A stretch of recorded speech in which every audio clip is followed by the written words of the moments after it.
Welcome to another episode of Listen, Learn, and Love. My name is Richard Osler, the host of Listen, Learn, and Love, and our guest on today's podcast is Patrick Patterson. Welcome, Patrick. Hey, how are you, Bob Osler? So for our listeners, I just wanted to introduce both of us in case you're listening for the first time. I'm an active member of the church, married father of 6, 57 years old.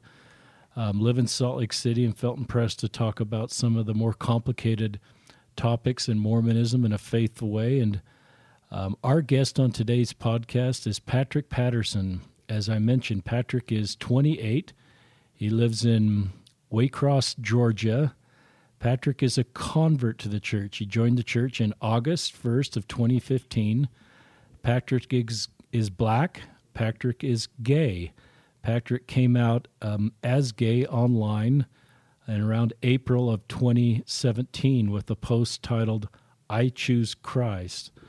So Patrick is an elder. He serves as the assistant ward mission leader in his ward, and I bet he is reaching a lot of people. Patrick went through the temple in May of 2018 and is endowed. So I thought it would be wonderful for our listeners to hear Patrick's conversion story, how he came to terms with his sexual orientation and how he's managing that. And listening to Patrick's story, I think will help all of us better learn, better listen, learn, and love all of our brothers and sisters. So did I misquote any of your facts, Patrick? Oh, no, that was actually straight. That was dead on. That was perfect. Good. So Patrick, Yeah. let's start with how you found the Mormon Church in Georgia. Tell our listeners that story. Okay, so it was prior to joining the church. I never heard anything about the Mormon Church or anything like that. I used to always see the missionaries at the going down the street, just riding their bicycles, or maybe if I saw them walking or something, I'd wave at them. I genuinely thought they were nice people, and it was probably May 5th of 2015 when I was at my aunt and uncle's house across the street from where I live. And I was just went to go see how they were doing. And I came outside and I looked down and I saw the missionaries coming down the street. And as I was coming toward the end of the driveway, the missionaries were like starting to stop and they start right in front of me. Wow. And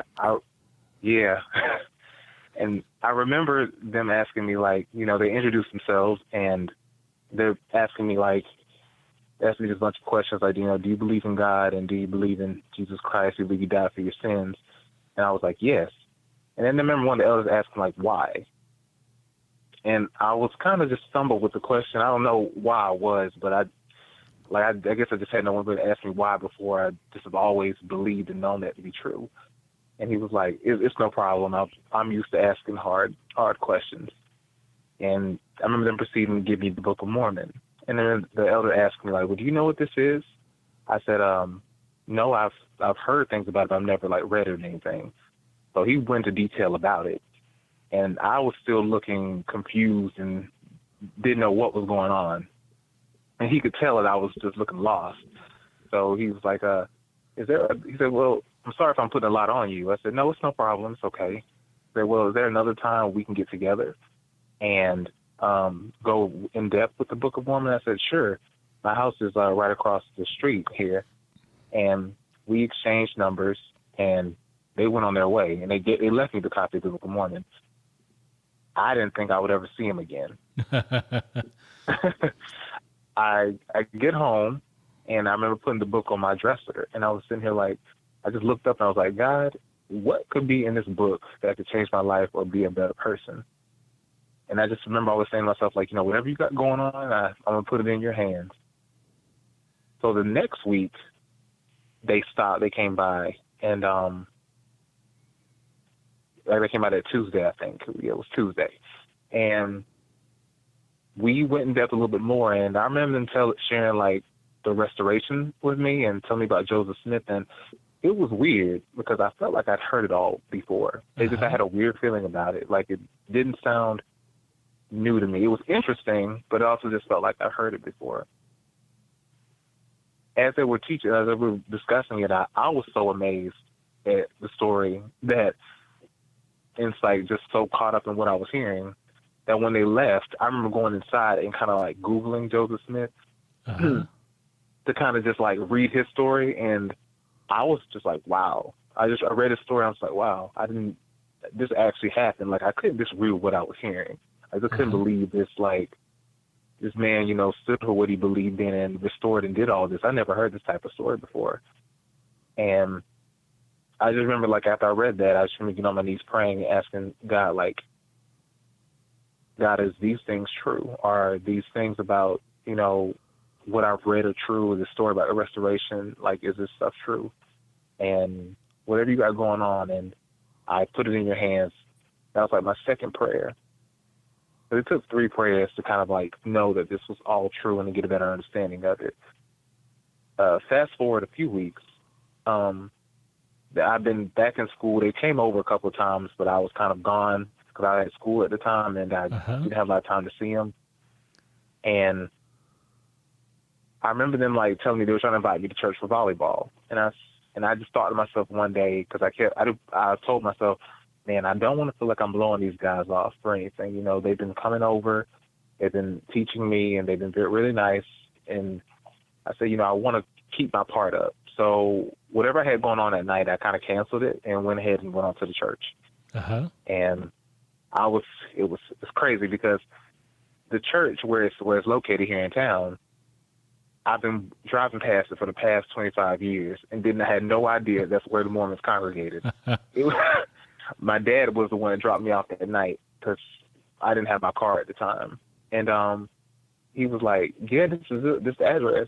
I said, Dad, my Uncle Al lives right down the street. Like, we've been passing the church for years. I never saw anybody in this parking lot. So it was just a funny moment there. And when I went inside for the first time, I just really felt a strong spirit. Like, I felt like I was home. I've never felt spirit like that walking to a church before. And I remember getting a church tour from one of the members there, and missionaries was there that they went with me and looked around at everything. And they were so surprised at what I knew, because we were looking at pictures and stuff, and I remember saying, like, well, that's Moroni, isn't it? Like, yeah, that's Moroni. And that was like, and that's a picture of the golden plates. Yeah, that's a picture of the golden plates. They looking like, who is this guy? Like, is he a member or what? Because I had been reading and studying and all that stuff. And, like, a thing about me, when I want to learn about something, I get wholeheartedly into it, especially if I want to learn something. So after we had the whole church tour, I met some of the members at volleyball. I didn't play that first night. I was just kind of, like, taking in everything. And the members were really nice. Like, I felt super nice. Like, I thought they had an agenda type nice, but it really felt genuine. Like, it just was very pleasant. And I remember them asking me to play, and they didn't.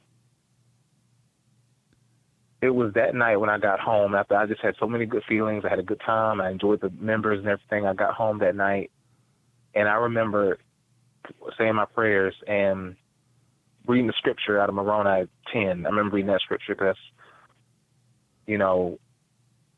that scripture talks about to know if these things are true and ask and pray. And I remember praying, asking God, is all these things I've been teaching true? Is this church the true church? Are these things these missionaries been teaching me true? I don't know what you have going on, but I'm going to put it in your hands. And as I got up, I started to feel a pause, and I just felt a wave of emotion coming over me. And I know that was the Spirit. I felt the Spirit so strong, and that's when I knew that the Lord was whispering in my ear to tell me, like, this is where you belong. This is your home. You don't have to run anymore. And from that point on, I had a strong determination to, continue with, the lessons and continue what I was learning and even to get baptized. And I prayed on a date, and it was August 1st. And that was one of the greatest days of my life, to be able to get baptized and join the church. And ever since then, I haven't stopped. I've been going strong. I love hearing that story. I hope our listeners can feel the wonderful spirit as you talk about getting a testimony. So you got baptized on August 1st of 2015. When did you, do you remember, maybe you said it, what was roughly the time the missionaries first met you on the driveway that year? Was it, did you say March? It was May It 5th. was May 5th. I love the way you know these dates, Mm-hmm. Patrick. So May 5th to Yeah, June 5th, this is about 3 months from when you met the missionaries in the driveway till you were baptized. right.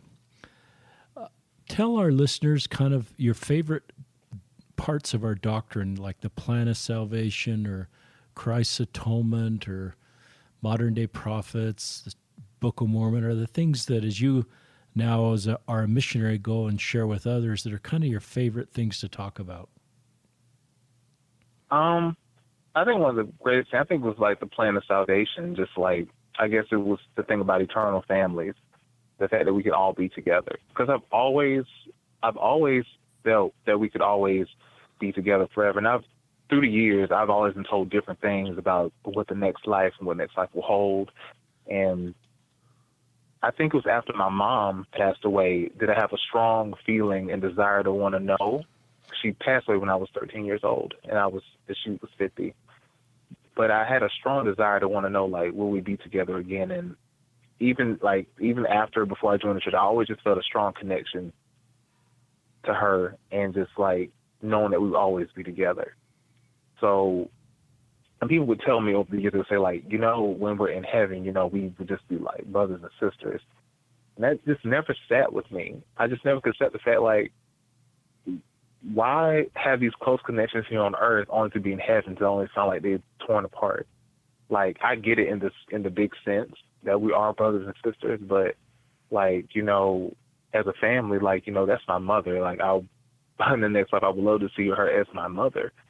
And so when I came to the church and I was told about families being together, I was like, I kind of just felt a strong spirit from that, and almost got emotional because I said I've always knew in my heart that families could be together forever, and I just always felt that way. Like, I don't feel like the Lord would just send these people in your life, just for a season. Like, these are your, they're earthly parents. They're with us for all eternity, no matter whether we leave this earth or here on earth or in the next life or not. We're always connected, and something I really love about Plan of Salvation, that we can all, and also the fact that we can return and live with Him. I've always believed that.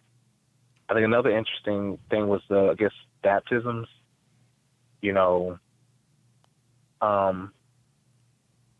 Baptism. So baptisms for the dead. Like, that was a new concept to me, but it was something amazing because I felt like, why would the Lord bring us all here to only save half His children? He would want all of His children to return to Him and to be with Him forever. And I thought that was kind of doing this work. I've seen great experiences, going through the temple and doing this type of work. It's been very rewarding spiritually. And I do know that, this is a gift from Heavenly Father to have us be together again. There's nothing important than families. And God orchestrated families, that's central to part of His plan, and I know that to be true. I love what you're talking about. It's doctrine that I very much believe in, Patrick. Was your family supportive of you joining the Mormon Church? Yeah, they actually were. I never got really any kind of like flack or any kind of like a really bad negative feedback from it, because I grew up as a Baptist, and I kind of left church maybe a little bit after I graduated, because I guess you get to that age, you're just trying to search and find your way spiritually, and there was a lot of things that happened at church with me as a through my teenage years that kind of just rubbed me away from church for a while, and that took me into a lot of dark places. And I could tell, and I just noticed over time, now that I'm in church now, the one thing I was missing was having church in my life, because my mom always had us going to church on Sunday. She had us dressed, and she always had me dressed and ready to go, and me, my mom, and my dad would go to church, and that was always a part of our lives.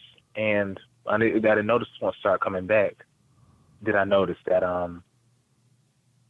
that was something I was missing. And I think for my family, when I joined the church, they didn't know too much about, I guess, Mormons or whatever, and I don't think it really mattered to them. I think it was the fact that they saw how happy I was, and seeing how, as long as he's in church and as long as he's learning about Jesus Christ, that's what I care for. And that's what was most important to them, to see how happy I was. And they saw the change, so they were more than supportive. And I hadn't had any issues with family. Family has been very supportive on my mom's side and my dad's side. That's great. Tell us some of the missionary names that are close to you as part of helping you find the church and teach you. It was Elder Toulson. His name's David, but his name Elder Toulson, Elder Sunderland. Elder Sunderland's from Canada. His name is Neil, and David's from Arizona. But those were the two that really helped me, get into the church. And my heart is forever tied to them too, because they were the first ones I met, and from that point that we kind of established a brotherly bond, and they really were supportive in helping me get into the church and teaching me all these things. And I'm forever grateful. Every day I'm thankful, like they're my angels. I know the Lord sent them to me to, get to this part of my life and to really get into the church. I was always told in my life I had things in store for me, and I believe that this was the thing that was in store for me, was this gospel. I'm just thankful that, I know that the Lord sends angels. We have angels around us all the time if we spiritually be in tune and look and see them. They might not have to have wings, but you can tell by their countenance that they're angels. And one thing I remember from, I think it was from Meet the Mormons, it was, I forgot her name. She was the last person in the movie. Armstrong, I think is her name. Dawn Armstrong. I remember her saying when she was getting to the church, she was saying, God makes appointments. Life is not really random and full of coincidences. God set appointments with people, and I know that those boys were my appointment that day. And like I said, I've seen them go through the mission, finish their mission, go home and get married. And we're still close to this day. We still keep in contact, and they're actually two of my best friends, and I love them to death. And they've been very supportive of me and everything in the church. And actually, one of them actually came to my endowment session. Wow. Last month, 2 months ago. That's really cool. Yeah. I think it's great for our listeners to hear your love for missionaries that taught you, and so many have served missions, and I think sometimes they don't realize all the people they help, people like you that get baptized, but others that may not fully embrace Mormonism yet, but become better because of their interaction with the missionaries. So thank you for these two missionaries, and thank you, Patrick. Tell us about you're black, Patrick. Any tension as you came to church? I don't know if your congregation's more white or black, but did you feel accepted? Did you feel any tension there, any racism or any unfortunate comments, or were you just loved and seen as a child of God? Oh no. Oh no. I was loved. And it's crazy because I know for a lot of people, they only think of the Mormon church as being predominantly white. And, and I know when I first came, most of it was very loving and very accepting and welcoming, and they loved me a whole lot. And it's predominantly white, like I said. I know we have a couple of, those who are black who are members also. But I know for me, I've never felt nothing but pure love from these people. They just have always took me in. I call my whole ward by uncle, aunt, that's awesome. mom or dad, or brothers and sisters. They're just like family to me, and I always say they hold me like a leash. They hold me very close to them because I'm very special and close to a lot of them. So they love me to death, and I've never felt any kind of racial tension. They've always seen me as me, and I've never experienced or felt that. I know as a black man in the church, I know as a child, my mom and my dad always established. They've always told me Pastor, you're black and you're beautiful, and don't let anyone tell you any different. That's so awesome. I think with that foundation that I had as a kid, and knowing my worth as a African American man, and it really helped my confidence.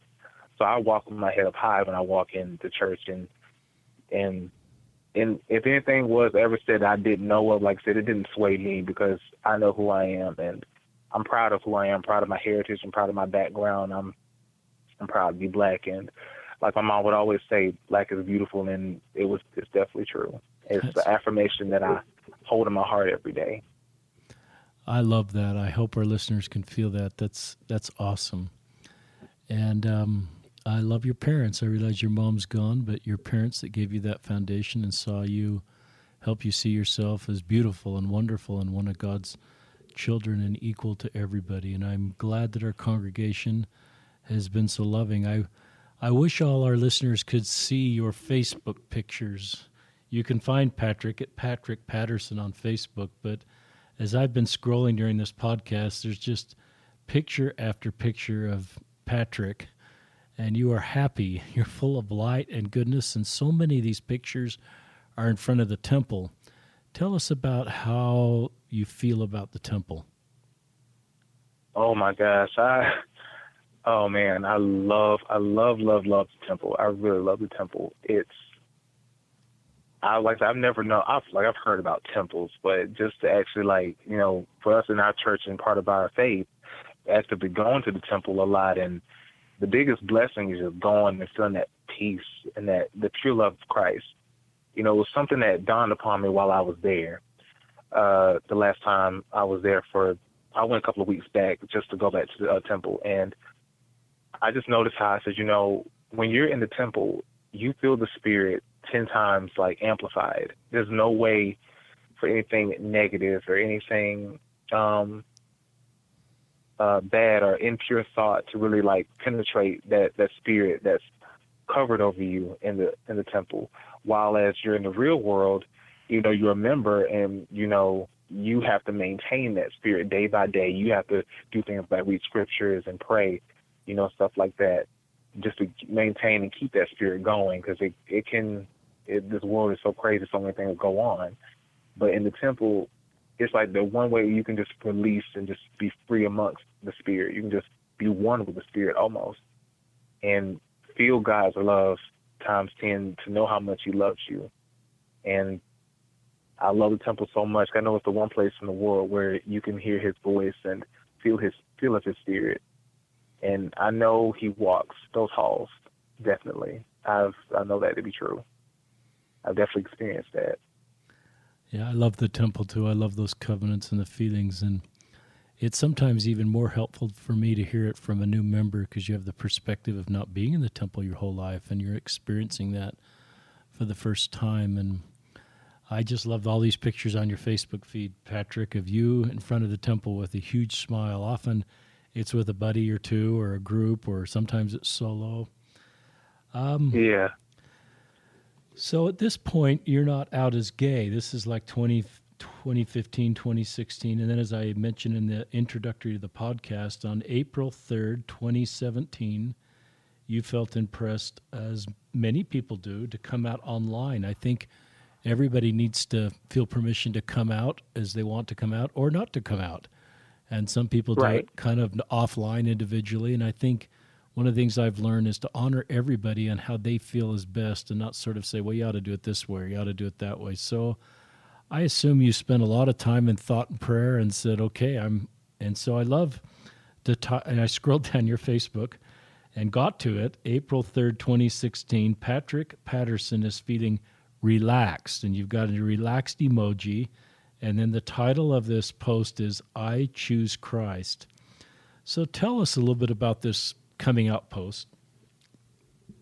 Yeah, so I'll back up a little bit. So I guess it was beginning of January, and I don't know, I guess because I was aware of being gay before I came into the church, and even at the beginning stages of the church.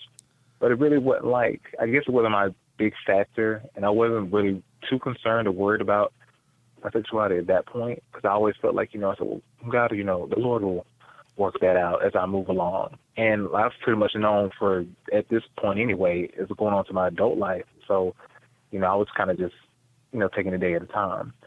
But as I got into the church, and as I got deep into the church, I felt like at some point it was something I was going to have to confront it. So 2017, the beginning of that year, I just started like feeling weird. I just thought the spirit was tugging with me, and there were like triggers leading to that point where I had to come out.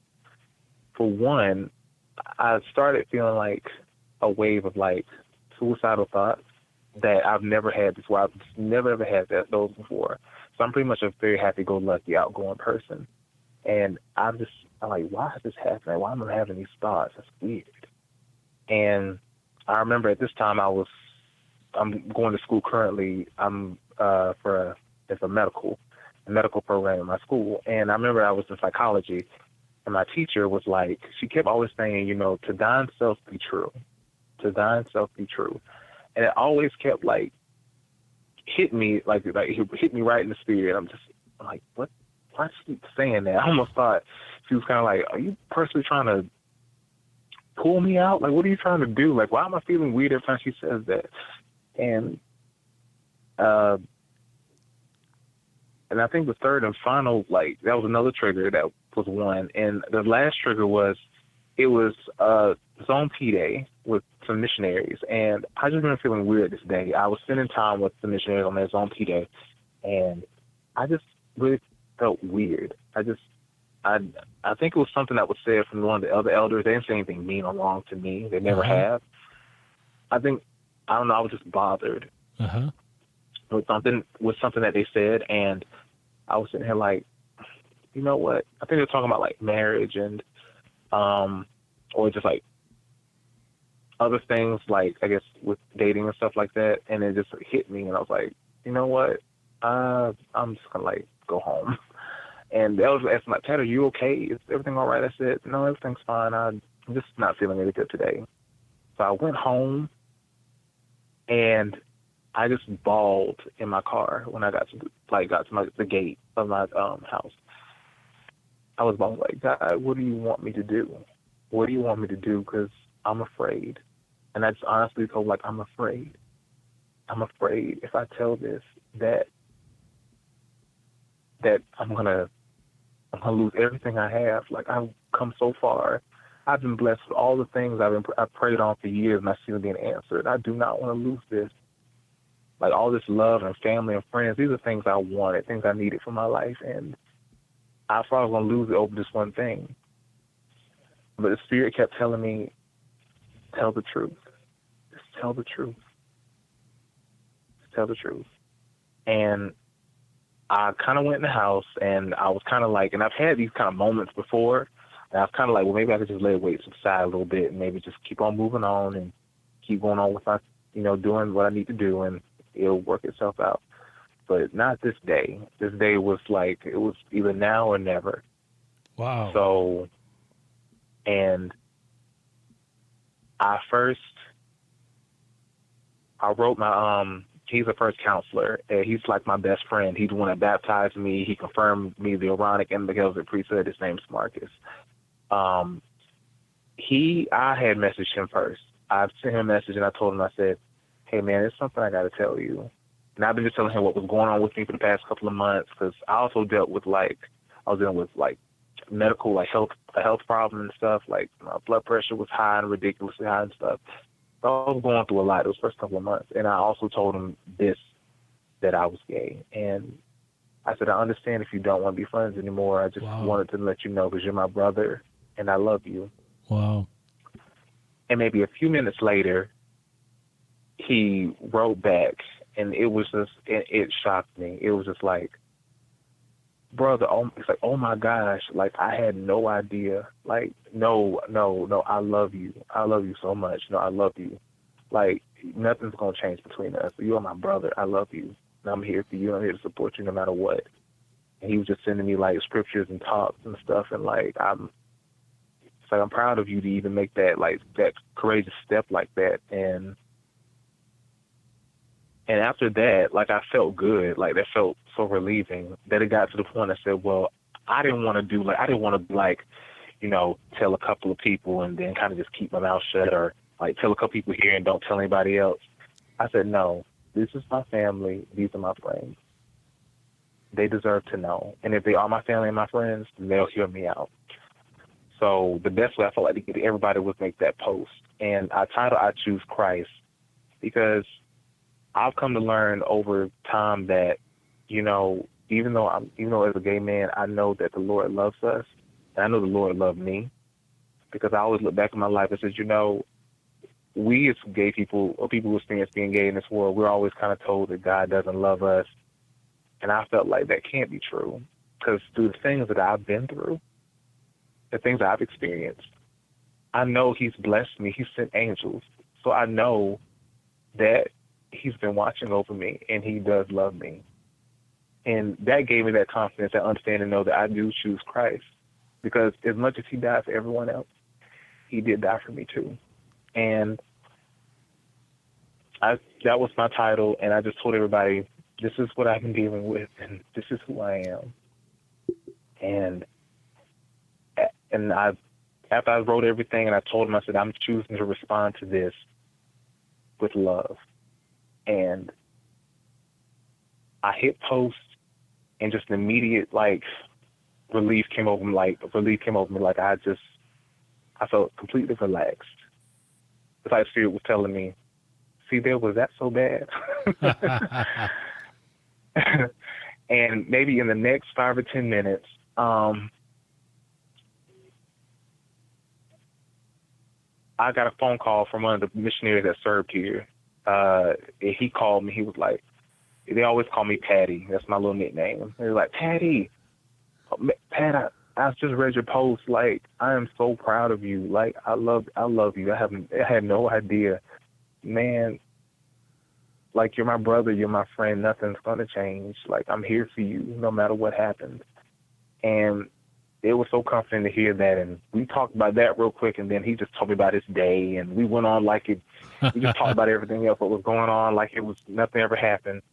And it didn't stop there, because also, to kind of back up, I was also struggling, I needed to know, because I felt unloved for a little while. I don't know why, and maybe because I wasn't loving myself enough. And I think this was the Lord's way of showing how much I was cared and really loved by a lot of people. There was so much support. Everybody was just commenting, from the midnight on to I was getting text messages, on to the next day. People just saying, oh, my gosh, I'm so proud of you. I love you so much. And that, Patrick, man, nothing's going to change. We love you. We support you. We stand by you. We're here for you. It's so great when you can be yourself. And I was so grateful and just so moved. And I felt God's love just in a way I never felt it before, because I know there's so many others out there who have come out and their story has not been the same. And for my story to have to come like that, for that coming out and to have so much love and support on that level, I know that the Lord was in the details. And I said, the Lord truly does love me, and that gave me more confidence than anything. And that gave me that courage and that assurance to keep pressing on. And that was the biggest weight off my shoulders, because then I knew that it was out there and everybody knew, and it didn't matter if people knew already. All the fact was that I did it for me. I did it for me so I could be released from that bondage, from those chains, because Satan wants us to live in silence. Satan wants us to live in fear. He wants us to be in contempt and have that contention and always wrestle and struggle. But the Lord wants us to be blessed. He wants us to feel joy. And I know being liberated and coming out was one of the greatest joys I've had. It was important for me because it helped me to understand the Lord and it helped me to understand myself more. I love those stories. I think it's Marcus, the very first person you messaged. And then yes. I loved, his response and how important that first response was. That sort of felt like, okay, now I can do a post. I love that missionary that called you and just said, I love you. And then it was normal conversation. So I'm remembering 5 or 6 years ago visiting with a YSA stake president. We were just talking kind of before I was connected with LGBTQ, and he talked about a young man who wanted to come out of the pulpit and just announce that he was gay over the pulpit, and the YSA stake president gave him permission to do that. And at the time, Patrick, I thought, would I have, if I were the bishop or the YSA stake president, would I have done that? I certainly Right. would now, and certainly listening to your story, I now understand. But I think one of the things your story, I think, is helping us is to give permission for our members. So when someone, you did it the right way for you, but another member in a YSA ward amongst their peers may actually want to, in their testimony, share that they're gay. And I'm not recommending that path, but if someone felt impressed that's the right path to, and so I think we honor that. It doesn't mean that they're leaving the church. It doesn't mean they're turning their back on God. It's just one of the things you have in your post here that I love so much is when you were praying about this, the Spirit replied, tell, the truth shall set you free. And so you've done this, and now you understand that people love you knowing who you are and your sexual orientation. And I would assume that the suicidal thoughts have decreased and you're living your authentic self, and people love you for who you are, not who they think you are. More thoughts on that? Oh yeah, like I said, after that, I've noticed, like, in, I guess, a lot of change in me since ever coming out. Like I said, I've, been more free. I've been more free with my, like, I guess, expression. Just like, I guess, I don't feel so closed off as much as I used to, and I feel like I was always me to a degree. I think it was just kind of letting those people know about that side of myself, but I never really shared it. Because truth be told, like, I've always kind of accepted myself in a way.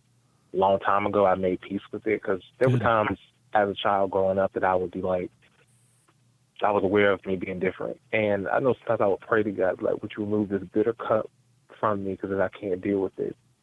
But then I thought to myself, like, over time, as it wasn't removed, that, this is my cup, that it doesn't have to be bitter, that maybe He gave me this cup for a reason to hold, and He doesn't look at me any differently. And I think with that understanding and having that kind of view at that early age, it helped me to accept myself, and I felt like, I didn't have to tell, I just lived my life, but I did it also because this is so random, but, at the early stages of coming into church, I was getting thrown dates from people. People were trying to throw dates at me. You come to the church and everybody wants you to get in and get around, and, it's part of the whole, I guess, the culture, if you will, like, you date and stuff. And I had to, like, decline and say no and find a way to kind of duck and dodge that, because I knew in my heart that's not something I wanted to do. I know I didn't feel comfortable with that, and I didn't feel comfortable lying. And he would bring up stuff, things about marriage and stuff, and I just felt like, I said, the temple is a very sacred place, and I want to go before God in pure honesty and not of a lie, to do something that's not me. So all that had also part of me coming out as well, to kind of just be honest. Yeah, but ever since... Yeah, if everybody's talking about marriage and talking about your dating, and you can't sort of share your truth, and that's a pretty heavy load. And I don't know if that's what you felt that one Zone Leader P Day is, or Zone P Day, when people are talking about stuff and you don't fit in, and so I would assume that this is just a better place to be in, and people aren't having conversations about your path that are not really options for you. Right. And because it was like a really struggle, because I felt like, I don't know, at the time I felt like I had to conform. I felt like I had to be something I wasn't. I said, that's not what I feel like that's not what I kind of signed up for when I came to the church. I signed to be a disciple of Christ and learn of Him and become more like Him. Like I said, but I came as me, and I know I came here for a reason, with my own gifts and talents. I didn't come here. This is my thing. I didn't come here to impress anyone. I came here because I know the Lord brought me here. Y'all needed me. I need y'all too, but, like, the Lord brought me here, and He brought me here how He brought me, and it's like a kind of take it or leave it type thing. I'm not going to sit here, and my thing was, I didn't want to sit here to have a false audience or a fake applause. I didn't want to, go get married at the temple, do all these things just so people could just say how proud they were. Like, if you're going to be proud of me and love me, I want you to love me for who I am, And so, and I've learned over time there was a quote that I heard is by, I think, Brene Brown. I think that's her name. I think that's her name. Yeah, that and is. She said, "Oh, you know who I'm talking about?" But Yeah, Brene she's got Brown. some great quotes. So, yeah. Yeah. Belonging and fitting in. And once I realized that fitting in is conforming to what people want you to be. We want you to do this and do that. And I was like, well, definitely I didn't come here to fit in. But when I started reading, understanding about belonging is a place where you're loved and accepted and, cherished for who you are, for the very person who you are. And I started to understand, like, I belong here. And then it just I dropped this whole idea of thinking I had to fit in. I had to, and I don't. And for me being a convert, definitely a lot of this stuff is different. But what I hold true in my heart is I always knew about Christ. And that's what always had kept me going as a member and as a, just a follower of Christ. But after I came out, definitely the suicidal thoughts started to subside, and I don't have them as much as I used to. In fact, I remember one of the elders at one point, they were like, "Have you always been this flamboyant?" I was sitting there like, I was like, "What are you?" I said, "What are you?" I said, "I know what you're saying," because I know people sometimes they'll think flamboyant means directly gay, and I'm sitting here like, because he was kind of alluding to the fact that, well, I couldn't see how anybody else didn't know that you were, and I said, well, flamboyant is just a personality trait. Anybody can be flamboyant. That's, flamboyant is happy, upbeat, jovial people. And I've always been flamboyant in a way. I've tried to hide it, but it kind of always shows through. I'm always smiling and happy to see people. I'm always hugging everybody. I'm a very affectionate person. That is and great. I've never held back from that.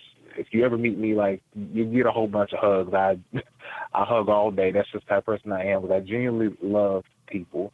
And I always felt that, that's what our Savior would do if he met us. He would never give us a handshake.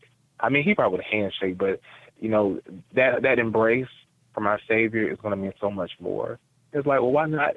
We're always talking about being more like him. Why don't we, we can't physically see him. We can be more like him and take his example. So I always took that as hugging everyone because I see how it makes people feel. It speaks volumes, and it makes people feel good. It makes people feel comfortable, and it makes people feel close. So, yeah, a lot of my gifts and talents started to come out more after I came out. Like I just was set free.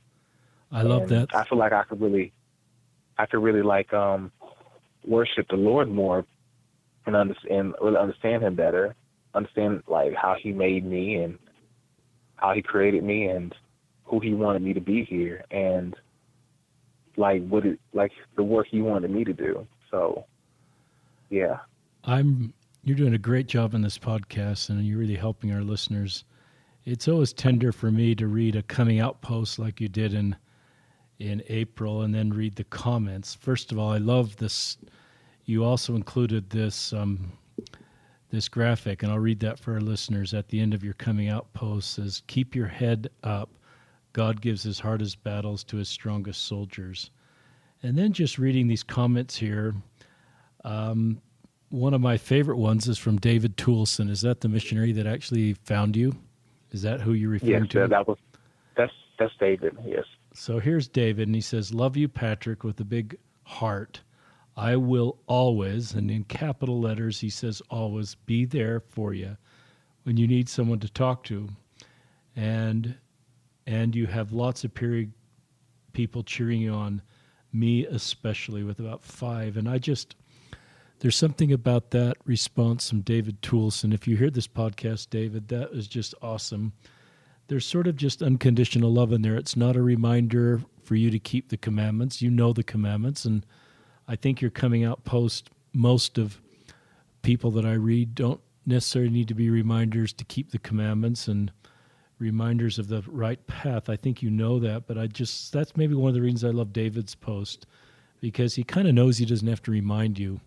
But he is not in the least bit stepping back from you because of any potential homophobia he has. He doesn't apparently have any, because he is still with you and nothing has changed. And right. It gives me great hope in especially our younger members that don't have homophobia, wouldn't pull away from you like maybe I would have done at that age. I'm kind of learning. And so, boy, there's a lot of wonder. Every one of these responses are very helpful. But for some of my gay men friends, it's actually the men that are the most helpful posts because they're the ones they're maybe a little worried about.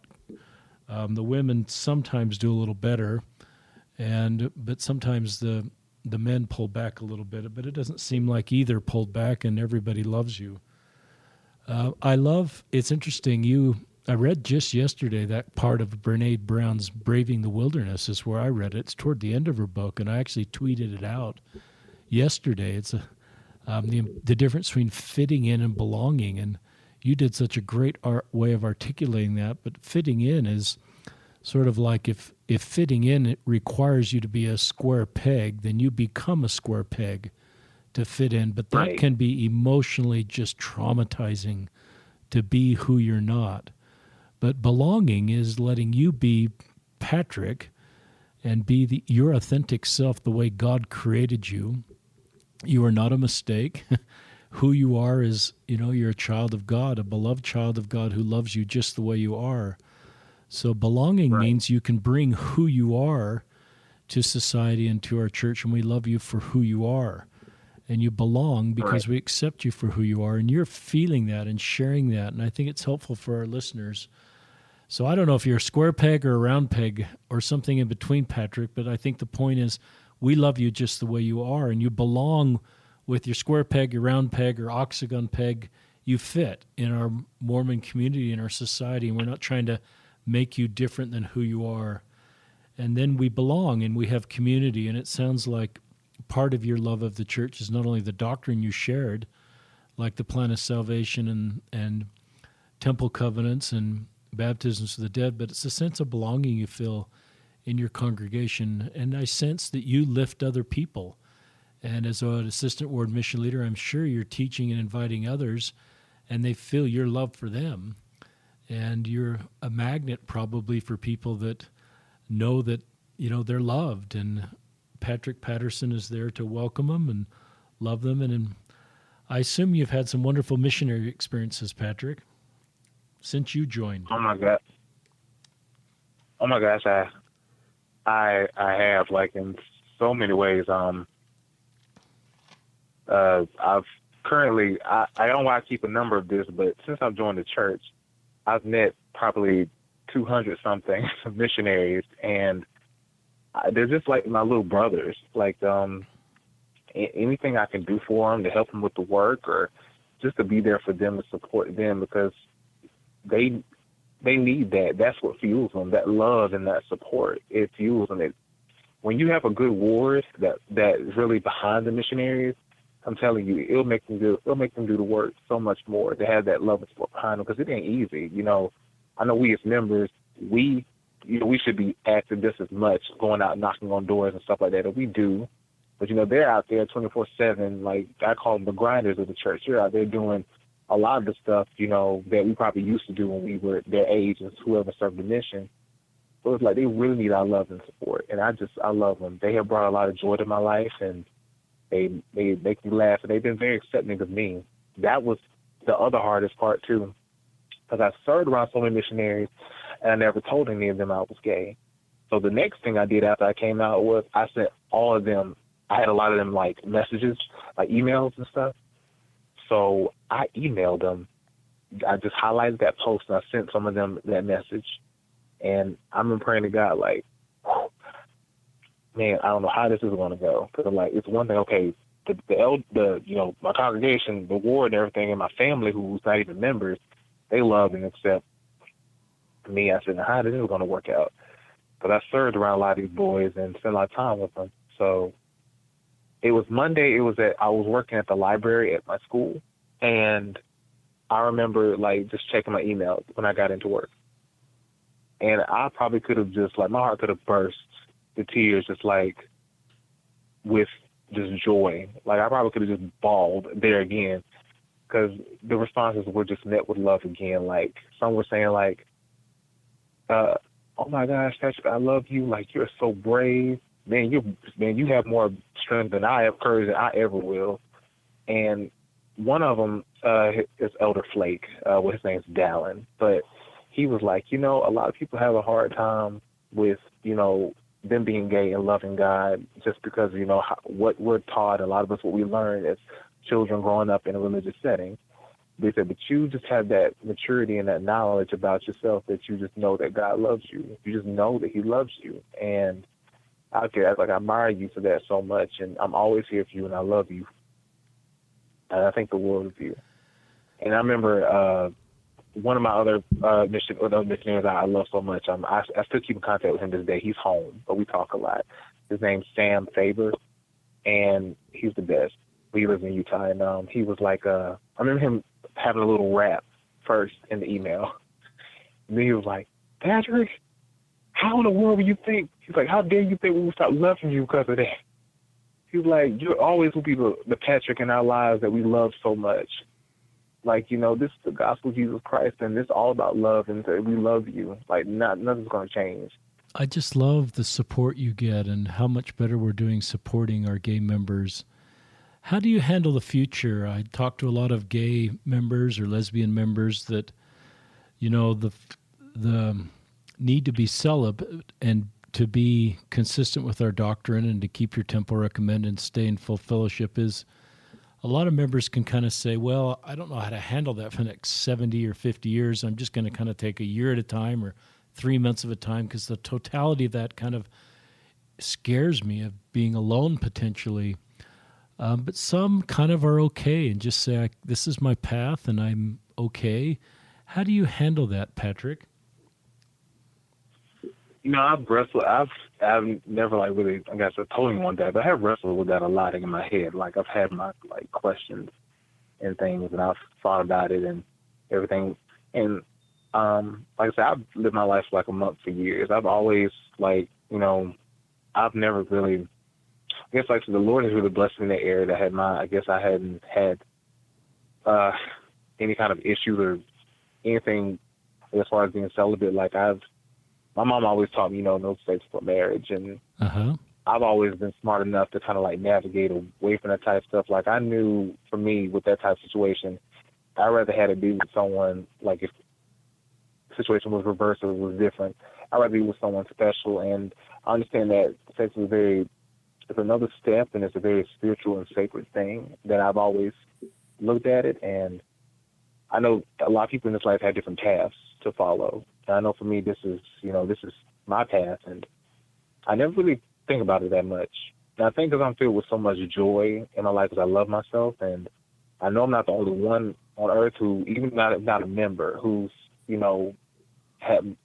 gay or has this path. There's a lot of them, if they're not even religious, might be gay and celibate or whatever. So, I never try to make it feel like I'm the only one on by myself, because the Lord has definitely put a lot of people in my life where I can never really feel alone. I'm loved by so many people, and I guess it's how you define loneliness as well.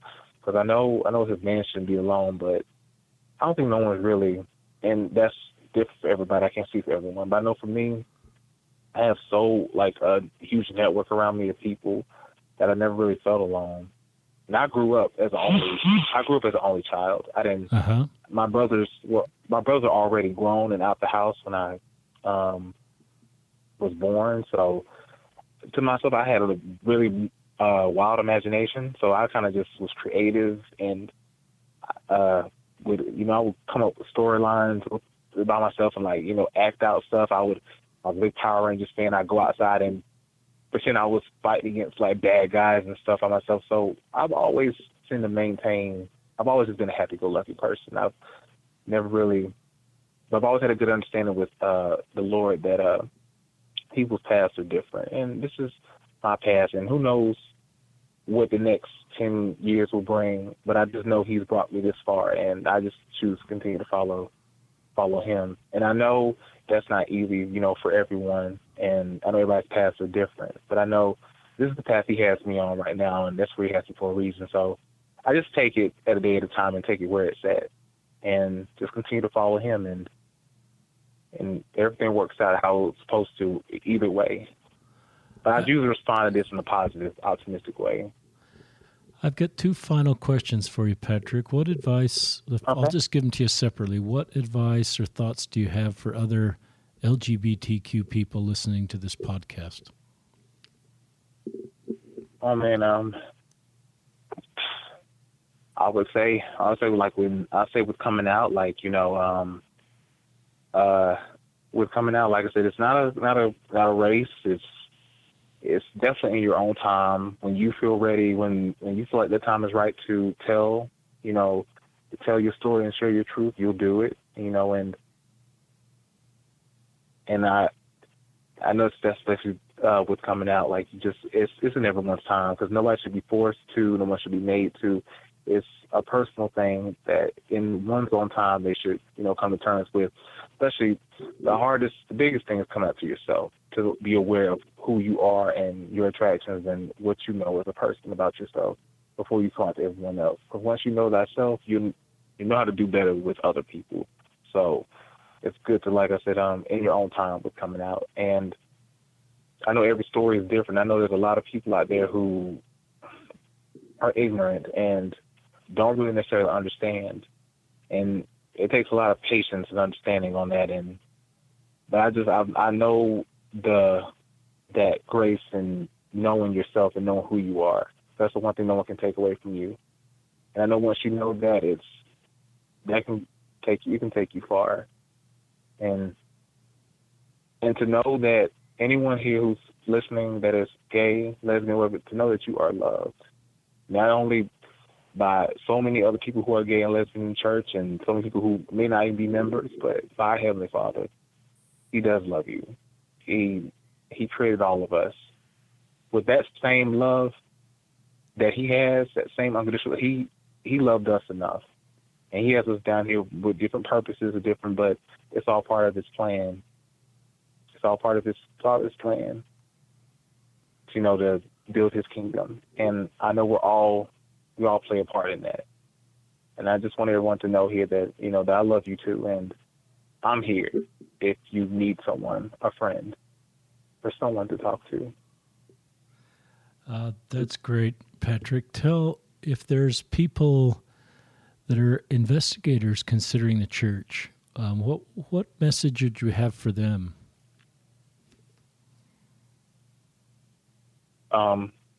Just the investigators who investigate the church. Yeah, non-members that are kind of taking the lessons and thinking about the church, if it's their path. What would you say to them? I would tell them, honestly would tell them that, really pray and seek if, because what I've learned, I guess, for me, like I said, I don't know, I guess in my own time experience, and I'm not trying to sound off or anything when I say this, but I know a lot of people, and I don't want to sound wrong with anything I say, but I know the church can kind of respond out of the need. And I don't mean that in a negative way. I mean that, like, there are certain people might be needed for the church, and there might be those who might not really necessarily, their part might not be here at this point. But if you do, like I said, I would say to pray, humbly pray, and, have an open mind. Most importantly, have an open mind and just, listen to the missionaries, hear them out, hear the message, and really just pray and study and seek if these things are true to you. And if they are, that's great. And if, like I said, this is not something, if this is not something that interests you, hey, no loss. No loss. You're still one of God's children. You're still loved. But I always say to, keep an open mind and to listen to what they have to say and pray. And I guess also, like, when you come into the church, if you're an investigator, like, to get to know members and for members to rally around you, because that's what they did for me. A lot of members showed me a lot of love, and I got to know a lot of members personally. And that's what kind of helped me kind of, like, on a social level, get in with the church and everything. But that's the biggest thing with me, because I'm a very open-minded person. And I was willing to listen and hear the missionaries out. I would always say just, pray for God to open your ears and to open your heart so that you listen to the message. That's great advice. There's been a great spirit. We've been going for an hour, Patrick, so we're about done. You've done a great job, and I'm so glad we did this Oh, podcast. man. I'm so glad we connected on social media. I know we've been connected for a while, and you Yeah. have blessed my life as we talked once on the phone a while ago, and it was helpful for me to hear more of your journey and your courage and your goodness and your faithfulness. But now to share your story with our listeners, I think will help all of us be better and learn from you and how we can all support and love each other. You have a wonderful, unique life mission, Patrick. I'd sort of like to close my eyes and just see where you are in 10 years and the influence for good you will have on so many, both within our church, but in your personal life. And admire you being in school and doing the things that can help you for down the road. So I'm honored to know you, Patrick. I hope to meet you one day and give you a big hug. And I join with everybody else who loves you. And thank you for joining us on another episode of Listen, Learn, and Love. Thank you. Thank you so much for having me. I can't wait to see you too one day, Papa Osler. I really appreciate you and love you, and thanks for all that you do.